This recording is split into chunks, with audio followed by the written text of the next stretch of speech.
and welcome to episode 5 of series 1 of A Little Night podcast. We are the North East Stephen Sondheim Theatre. My name is Adam Donaldson and I'm the company manager of NESST.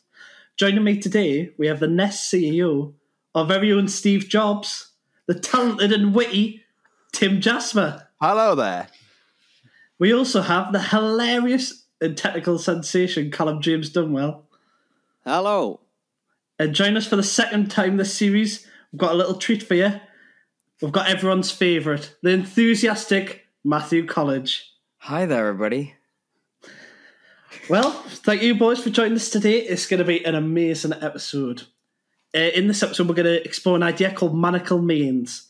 Now, this is an idea that's inspired a lot from Russell Kane's Evil Genius podcast series, so obviously all the credit goes to him. We're going to explore different Sondheim characters who are maybe most known to be evil, but they could be misunderstood and actually are good people, but have just made mistakes, and obviously vice versa. I've got 3 statements here that relate to a good or evil fact about the character, and it's our job to discuss the points at hand, and hopefully in this podcast it's going to be a good debate for obviously everyone listening to have your own opinion. And at the end, we're going to come to decide and vote whether this character is good or evil. And that's just the fact. This character, because we've said it, is going to be good or it's going to be evil. That's it. Now, going on, the character that we're going to be looking at today is probably one of the most popular characters in all of Sondheim's work. Ooh. She's the character that Bernadette Peters brought to Broadway in the original production, and Meryl Streep brought the character to the screen. If that hasn't given you a good enough guess, then you'll already know. We're going to be talking about the witch in Into the Woods. Oh my I goodness. thought you How were talking amazing. about Oh my God. So I'll tell you a little bit about the witch before I go into it. So the witch is first seen barging into the home of the baker and his wife, who lives next door. She tells the couple that when the baker was a child, his father stole from a vegetable garden to feed his wife. He was expecting a second baby. She was then a beautiful individual with a magic garden. But after the baker's father stole magic beans, she was cursed and turned into a hideous witch. As revenge, she takes the family's newborn daughter to raise as her own, naming her Rapunzel. Bit of special revenge there.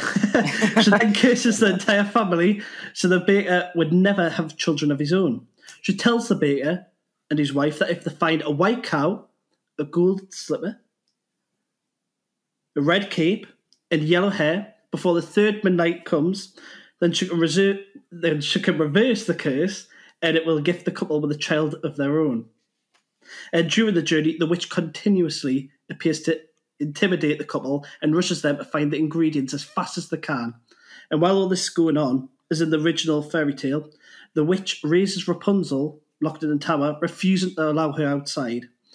And when she discovers that Rapunzel has been visited by a prince, the witch banishes her adopted daughter to a swamp after cutting off her hair. I mean, if that doesn't sound like an evil person, I don't know what does. It's pretty bad, that, So, yeah, so you're probably thinking now, what a horrible woman. But I've got some points that may change your opinion. So I've got one question for you. You all know Into the Woods. What is your own opinion before going in of the witch? Matthew Colledge, I'm going to go to you first. Oh, so do you want me to say, like, you know, what my first impressions was when I was watching the show, like, the first time? Yeah, or being in it, or whatever you want. I think for me, like, I mean, I knew with Sondheim's work with Sweeney Todd and company and things like that's something. He wasn't just going to do something that was just on the surface level, because obviously in the beginning, you know, the witch is, you know, the typical fairy tale witch. You know, she's evil. You know, she's in society. She's considered a horrible person. You know, she's ugly. You know, But during Act 2, that's when things start to sort of peel back and think, oh wait, she's not just this horrible person. You know, she's got more layers to it, and that's what I love about Sondheim, because he takes that trope of the witch and just deconstructs it for the audience. So, yeah, really good point, Tim. Obviously, you've played the show quite a few times. You've even MD'd it. So I did it, yeah. I thought you were about to say that he's played the witch. I was like, that's oh my God, please do that. So I've done it a few times. Most recently with Stuart Pedler at the University of Cumbria. The witch is definitely a multi-layered character, as Matthew was saying. For me, initially, I think comes across as the evil character, but I think the intention is where the discrepancy is going to lie, because she's not doing it to be a bad person, in my opinion. So I'm going to go evil from the outset, and then let's see if you can change my mind. Oh, that sounds like a challenge. Callum, James Dunwell, what's your opinion of the witch? You see, I overanalyze things slightly, and I've always thought of the witch as sort of lonely and slightly desperate. When you sort of read into the idea of the human condition, she's sort of, yes, she looks bad from the outset, but also I think the idea of locking somebody in a tower and the only company of that person is the witch, I think it just begs that idea of isolation and loneliness, and she's sort of just desperate for company almost. I feel like the witch at the minute in lockdown then. Yeah. She gave Rapunzel that in lockdown. Yeah, I know. How many years? Yeah, we couldn't cope with 12 weeks with like Netflix and Xbox. Yeah, I know. She's been up there for years. Yeah, Stay With Me is the anthem. There's only a ponytail. But yeah, it's sweet. I'm glad he's on all like fully. Oh, it's just horrible. It's horrible. Like he's able to see into these other visions that other people may have of the witch, which is really good. And I'll tell you what. Let's not mess about. Let's get straight in with the first statement. And this is going to be one that maybe shows a good side of the witch, which I'm going to do first. So the first statement: do good intentions outweigh the bad?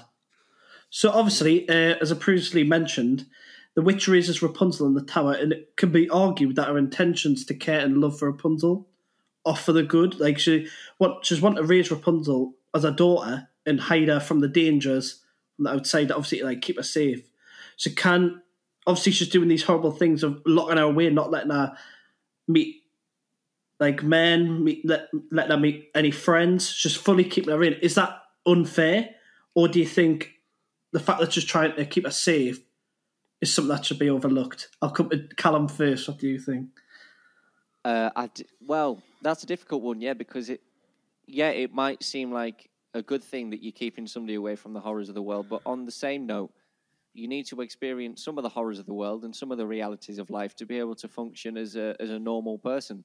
So, in a sense, by locking somebody away, you're actually taking away from them just the normal outset of life. You need to be able to go out and you need to be able to see the world, and you need to be able to make mistakes and see some of those horrors to be able to sort of mold yourself into a normal person yourself. If you're locked away, then you're completely oblivious to the world. So when you do finally get into it, it's just hopeless. Tim, Jasper, you had your hand up there. Yeah, I get the point. I think I would argue with that is that the point of a parent is to like share their life experience and share their wisdom with their children. And so obviously the witch has gone through a terrible time in the baker's father's garden. There's too many belonging words in that sentence. But she's learned something. Like the whole point of the show is about learning something and about teaching children. That's a big theme in the whole show. And so by her teaching her child from her own experience, which you can't lie has been bad, then like for me, that's why I think that is a good intention more than a bad thing. I think the protection is better than the risk that you'd open up to. But also on the flip side to that, there's no... The best way of learning is to experience it yourself. But absolutely, I agree that your parents do pass on that element of wisdom and life experience that they've got. But there are some things you've just got to go and do yourself to realize how to do it and how to function in a particular way. And as well as that, every single person, no matter how you're parented, it's all about nature versus nurture. You're individual no matter what. So you might have to go out and make some different mistakes to follow the path that you're going to go down yourself. Yeah, fair. Good point. And I think, agreeing with Tim, or using Tim as an example, I don't necessarily fully agree. But obviously, yeah, as you say, like she's had a horrible experience in the past, and obviously she doesn't want Rapunzel to go through the same sort of things. Is it not too strict. Like, is it? She could definitely do it in a more lenient way. Like, definitely. Like, even just say it right. I'm going to watch you from the top of the tower. You can meet a friend, but I want to just watch you. Like, even that, I think, is still really weird because obviously you can see like your mum watching down you doing stuff like. Even people in prison get some exercise time, don't they? I mean, it'd be useful if they had GPS trackers because then she could just look at the app. Yeah, if she had Find My Friends on her iPhone, that'd be fine, wouldn't it? She's a witch, and she got a spell for that. Do you not think it's too? And obviously, she cuts off her hair when she meets. Like, do you not think that's all? But she has the daughter. Like Rapunzel has gone against her mum's wishes. That's true. So, like, fair enough, and it doesn't harm her. It doesn't hurt to cut your hair. Does the treatment that she gets though cause Rapunzel to want to rebel against her? Potentially, I'd say so. Matthew? Yeah, I was going to say Matthew Colledge. Yeah, I'm like, it's one of those. Well, because that whole idea of like, if it's with good intentions, even though it has a bad outcome, I think that permeates through the whole show because like. Every character has good intentions if you think about it, because they want to, do well for their family or, they just want to have a better life. But unfortunately, those have consequences, and that's what the show teaches the audience, that, you can't, I mean, even if you get what you want, you got to pay the price in some sort of way. And I think with the witch, her isolating her daughter to a degree of, because with that sort of isolation, like it can have really bad effects in the future, in terms of how she interacts with the world. Say if she hypothetically did get out, much later than in the show, I don't think she would have been able to cope with society because she's just not used to that sort of environment, and it might, I think subconsciously she might implode in terms of, interacting with people. So and she'd avoid any lifts as well. Yeah, exactly. And it will cause like, post-traumatic stress disorder from being isolated for so long. And the fact that she cuts off her hair is like another layer of isolation because obviously when she cuts her hair, she's saying you can't see that prince ever again, because that's the way he was able to, climb up and everything. So are we not then because the witch has still got to experience and let out how she feels about her experience? Are we not now saying, well, her experience doesn't matter because Rapunzel's life value is now more than what the witch is trying to express? Being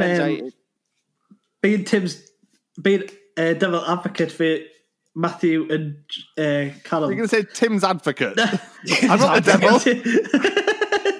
But I think you need to look in the lyrics of "Stay with me." Stay at home. I am home. Who out there could love you more than I? Just that line there just shows, I think, like I'm doing this out of love. And does love conquer everything? Also, going on in a similar vein to what Adam just said, if you listen to the music of the show, like this is purely on the music, the Bean theme is what it is, but it's reharmonized to signify that the witch isn't all good. So, looking at the score itself, you could say that music literally tells you that she's not got good intentions at heart. Fully good intentions. Yeah, I'd say, love can counter everything, but on the same note, if you're experiencing your own personal insecurities and issues, it doesn't mean you should impress that on another character. Another person. It's very fair. There's ways and means of broaching things. And I'd say that locking somebody in a tower for years, probably not the best way to broach things. What about a basement? Oh, God. But I feel like this element of the argument is the most debatable one because it, as I said in the statement, it does the good outweigh the bad, and I feel like it's just more of people's, like Tim's morals, Matthew's, Callum's, to whether we think every day does good outweigh the bad. So I feel like this is the one where we're going to have the most debate about. Bring it on. Yeah, and of course, and with the witch, also you got to keep in mind, obviously she's been sort of, bruised by society and obviously because of her appearance and what effect that like her, the baker's father had on her family, and she's been, sort of shifted in some sort of way in that mindset of like, my mother failed to sort of keep me out of danger, so I'm going to do that to my daughter. But unfortunately, that's not the way she does it is not the right way to go about it. So it's like, it is possible to have good intentions and, have a good outcome. It's just, unfortunately, she hadn't learned a way from her own mother to healthfully, like, care for her daughter, but also let her go out and experience things and live a full natural life, the way she should do. And obviously, it's a stab at the dark. This kind of like thinking about maybe a what if scenario kind of thing, but a good reason, because obviously she's told the baker, like, you've got a sister. So obviously, the baker is aware through all of Into the Woods that he's got a sister. So you never know if Rapunzel was allowed out, you never know, they could cross paths, and then obviously the baker could be like, look, this is what your mother has been doing. Like, she's cursed us with having a baby. Like, I feel like with a witch, if you can sympathise with her, then I think you feel like she's a good person.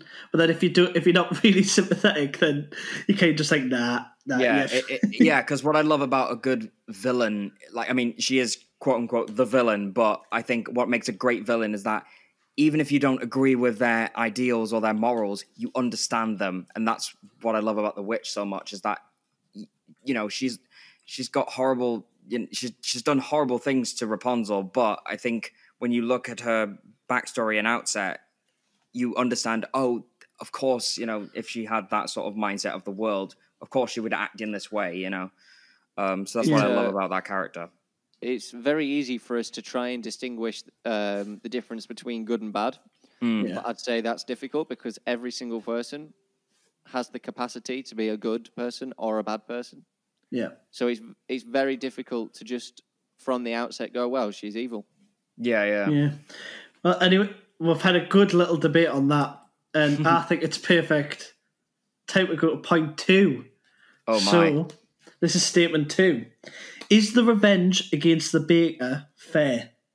So obviously the witch sets out a task for the baker and the baker's wife to find 4 items: a white cow, red cape, golden slipper, yellow hair, in only 3 midnights, so 3 days. Yes. Although the baker's father caused the curse for our looks, obviously by going to the garden, is it fair that the baker, the son, receives the punishment because of what his father's done? Or is that just completely unfair of her? Or is it just that she didn't know where the mysterious man is now, so the one person who's blood related to him gets the punishment? What do you think, Tim? Jasper, I'll start with you. I think that it's a tricky one because I get why she does it. The baker does turn out to be quite self-centered. All he wants is to get what he wants, plow through, other people's wants and needs to get what he wants, which is these 4 items or whatever it is he wants to get. So I think the witch sees in him the same attitude as the father, who just goes into a garden and gets what he wants, isn't thinking about other people's feelings or circumstances. So I think she's maybe in a similar way to locking Rapunzel in the tower. She's preventing what she can already see because she sees a similarity to what she's been through. So I think that is a justified action by the witch. Callum?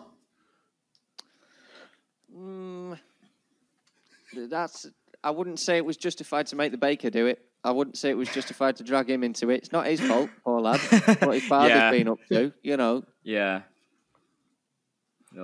His father is gone now. Imagine my dad, which he doesn't do this obviously, but hypothetically, if my dad went out to a pub and decided he was going to buy everyone in the pub a drink and rack up this massive, huge bill, and then he'd just disappear, and then they sent the bill to me. Is that fair? I think it's a reasonable thing to do if he's scarpered off and is now missing. Which he's not. Just to say on record on this podcast, that was just a hypothetical question, man. I was going to say. But the bean thieving father is no longer on the scene, so she needs to, get a comeuppance somehow. And is it fair that that's the baker who gets that? Who else would it be? That's my question. Yeah, like in a way, she could. Obviously, she takes the. Well, she steals the baker's. Well, the mysterious man. Let's say, because obviously it is the baker's father. Steals his firstborn. Is that not enough? Like that's. Yeah, it's like it's dollars and beans, so I'm going to nick your child. It doesn't. It's not really an eye for an eye, that is it? And prevent further children. Yes. Yeah, exactly. Yeah. It's a bit of an extreme reaction. The beans weren't just beans, though, were they? It wasn't like, oh, I've left my beans at Sainsbury's. I'll go back and get some more. Like they're magic beans. Yeah. It's not the baked beans pack of 6 that you can get. And in the lyric, the witch does allude to other things that the baker's father has done to her. So it's not like just a bean nicking we're talking about here. Matthew Colledge, I feel like you've got a good opinion on this. What do you think?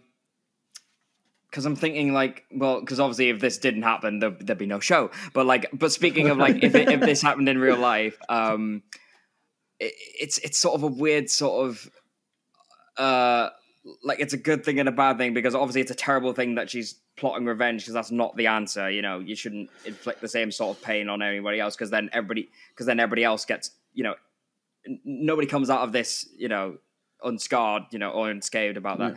But with her actions, it forces the characters to go into new territory and explore the world and about themselves, because without them looking for all those items and the beans and everything, Jack wouldn't have learned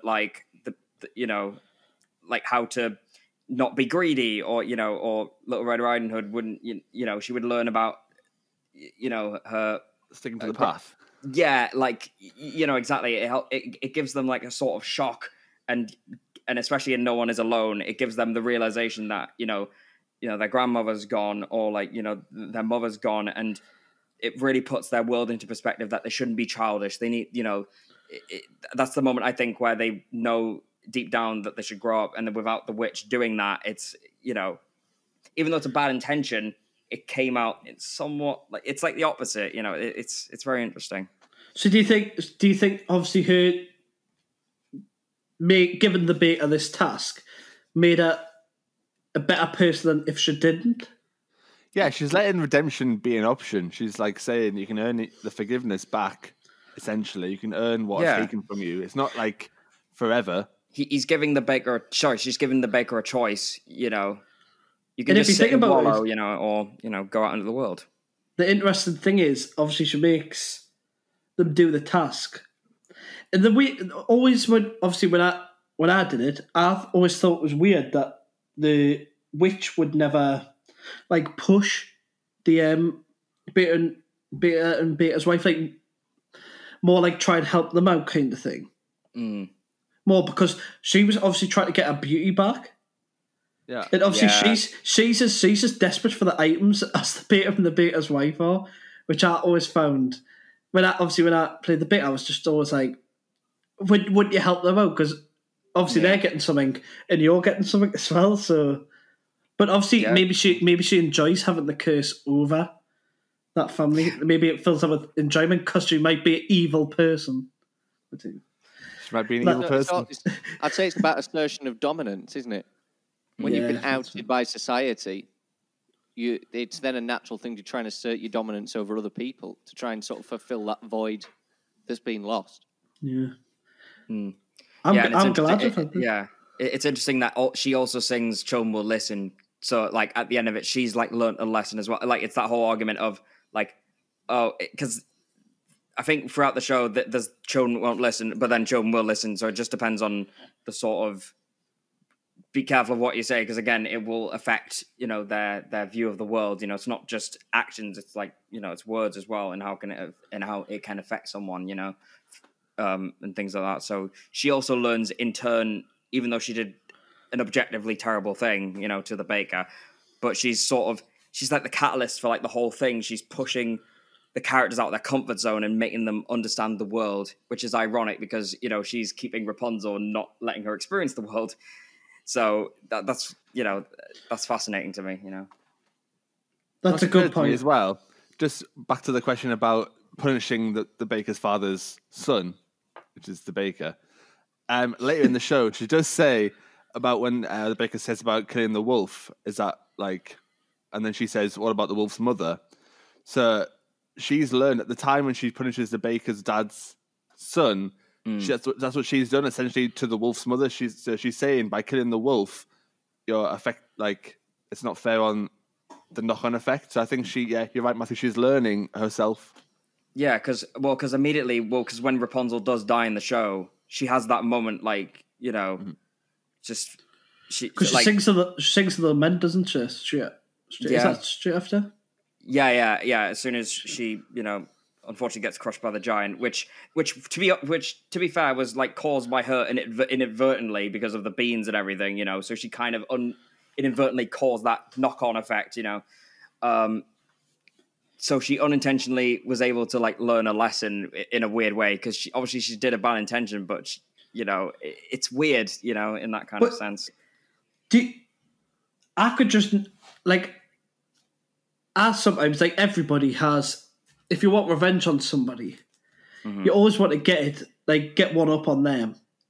But would you really set out an impossible task of obviously it isn't impossible because they succeed, but an almost impossible task of getting these 4 obscure items in 3 days just to get one up on somebody else? I don't know. I think that's a bit. I think yeah. Going for it a bit there. Well, because again, that whole scene, you know, it's like. I hope I don't get on your bad side, Tim. You never do, Adam. Don't worry. Yeah. But then it also begs the question of then coming back to Rapunzel getting crushed. That comes back to the fact, well, was she safer in the tower? Yeah, that's the thing. It puts that all into question because unfortunately things like that happen, you know. You know, because again, if you isolate yourself, you know, there's long-term effects, you know, in terms of that. But if you know, if you go out into the world, you know, something might happen, you know. This idea that if you stay locked away, yes, you might live longer, but but will you be satisfied? Detrimental to your mental well-being. Yeah, it's like a long-term sort of thing, you know. But then you could say the Rapunzel getting crushed was caused by the giants coming down, which was caused by the witch's bean throwing. So it's the beauty of the song, Your Fault. The fault isn't just one person's. So yeah, it's a combination of everything else, and you know, and like with Last Midnight, she puts into that sort of the stereotype of like, oh, you know, that's what you all think of me because I'm the witch, I'm the bad person, you know, but you're all terrible people as well, you know, as well as me, you know, you know. You're not good, you're not bad, you're just nice, you know, like, because I'm right, you know. Honestly, so, I wish we could have this debate all day, honestly. Anyway, it's when honestly, I thought we'd all be like, I was worried. Just wait for the 12-hour podcast I've planned. I know. I was worried I'd just say a point and then we'd all be like, yeah, agree. But that's been a really nice debate. But tell you what, I'll quickly move on to the third so we can carry on the debate. Sort of went on a tangent there. That's a really good one. We need like a 3-hour special. Yeah, I know. That's what I love about Sondheim shows. You can like honestly talk 3 hours about it and it still wouldn't be enough, you know. So yeah. But anyway, so the third statement is, and here we go. I'm gonna give Tim Jasper credit, because he told us this fact. But this might be a surprise for you guys, but the witch is the only character in the show who doesn't lie. Apart from Milky White. But like, as I say, it might be hard to believe, but the witch, although obviously she says things which may be considered as evil, but she isn't lying about it, just telling the truth in everything that she says. The baker and the baker's wife are always lying when they're searching for the items. The princes, obviously in agony, it's up the lie to each other to go one up on each other. Like, I've done this. No, I've done this. And you know, and they cheat on other people. Well, Yeah. Cinderella's prince cheats on another person. You know, on the baker's wife. So would you say with the witch, she tells the truth in everything? It no matter, like, if she's threatening someone or she's being nice, does that show that she's a good person? Because lying is a negative trait that people see. And yet sometimes the truth hurts more. That's a good point. So, yeah, Tim, Jasper, what do you think? Well, I think because she is so upfront and clear and honest about everything in the whole show, as we said, no one else is honest throughout the whole show apart from her and Milky White who moves. Yes. I think that's, for me, that is a good quality to have. And it's probably the main point for me that would sway me towards her actually being good, because all her intentions are good and to achieve honesty and achieve, like, the truth. So whatever she's doing, although, yes, it's bad sometimes, she always wants it for the best. She doesn't want to do it as a... So, like, the punishment isn't to be punishing.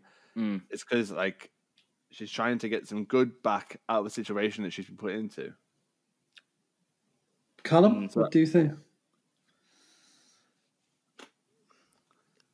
She's good. She is good in the sense that she always tells the truth, but, you know, like I said, the truth hurts more. So maybe she knows she's hurting people by telling them the truth. Maybe she's enjoying that. You know, sometimes people think that the fact that they're telling a lie is, well, not a good thing, but sort of saving somebody from pain. And the witch, well, she doesn't care. So maybe she just tells the truth. She just says it how it is. She's brutal and honest. But, like, imagine, like, in the performing arts sector, if as an MD I have to give notes a lot, no one's going to learn anything if I just sit and go, "That was great, really good." Yeah, let's crack on. Like, no, I completely agree with that. I know the truth hurts. Yeah, you gotta say it as it is. That's how you grow. Learning, you know? which is the theme of the whole show. The learning can happen.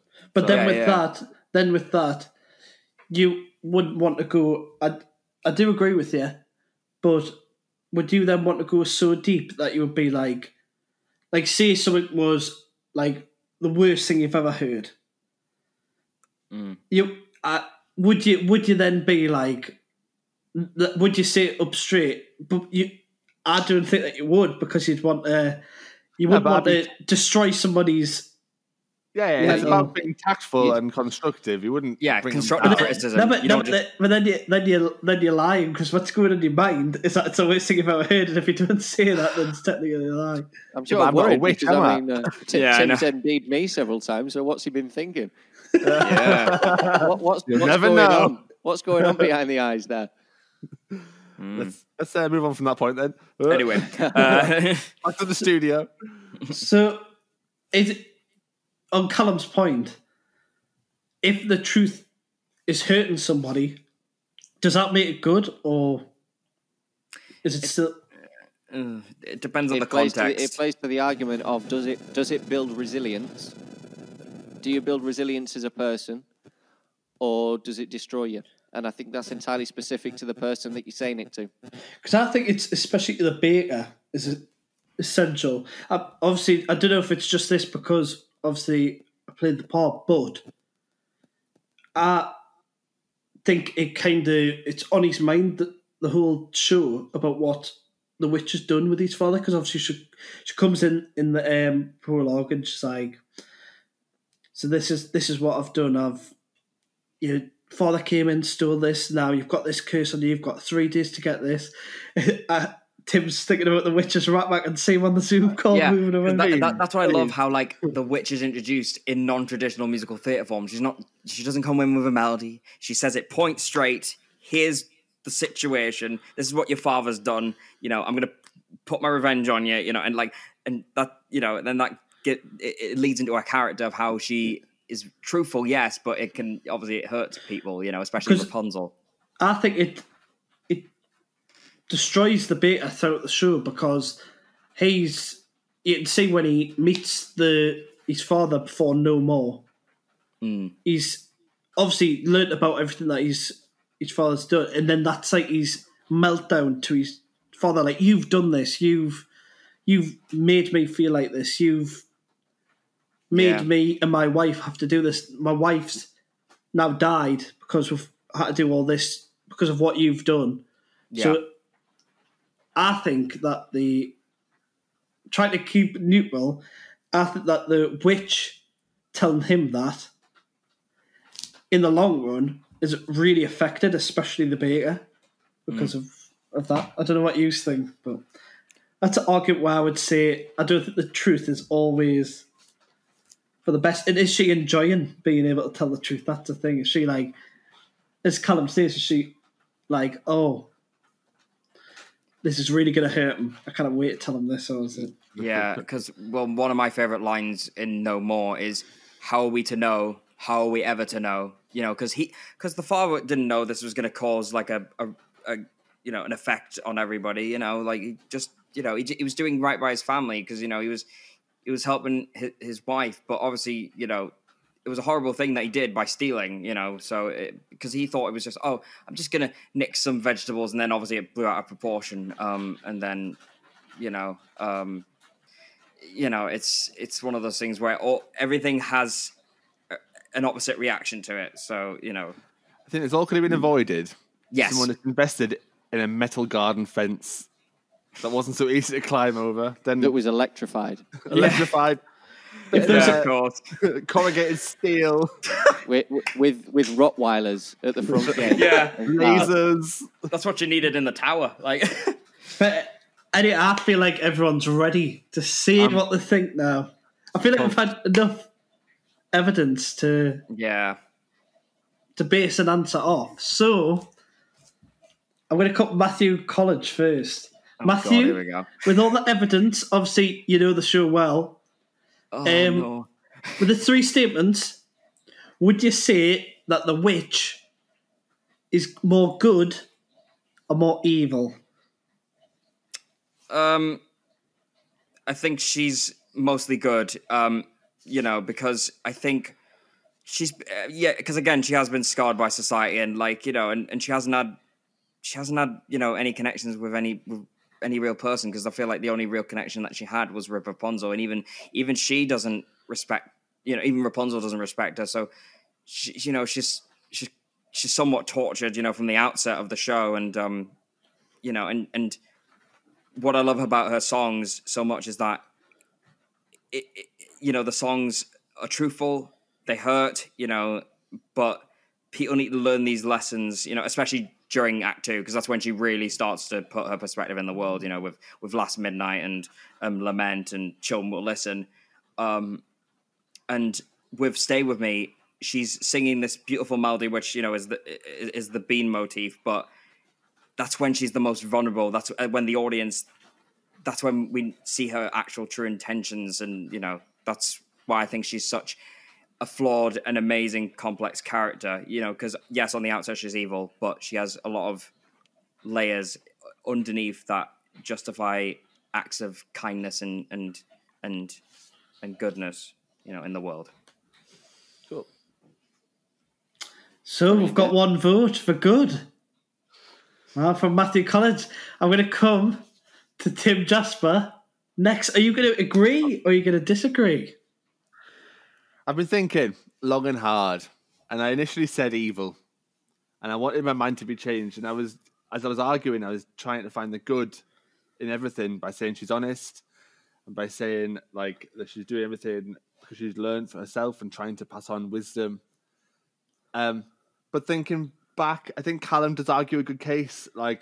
It's a bit extra to do the things that she has done. I think she takes the good intention too far, past the point of you can't really see the good intention as clearly as the action is on base value. So I'm afraid my mind is not changed, and I'm saying she's an evil son of a witch. Oh, it all comes down to this.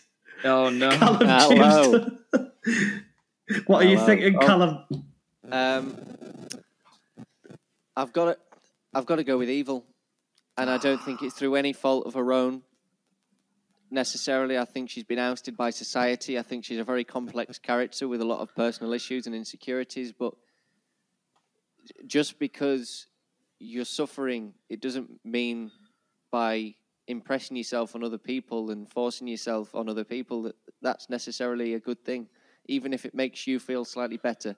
So it doesn't matter what your own issues are. Evil acts are evil acts. So, Yeah.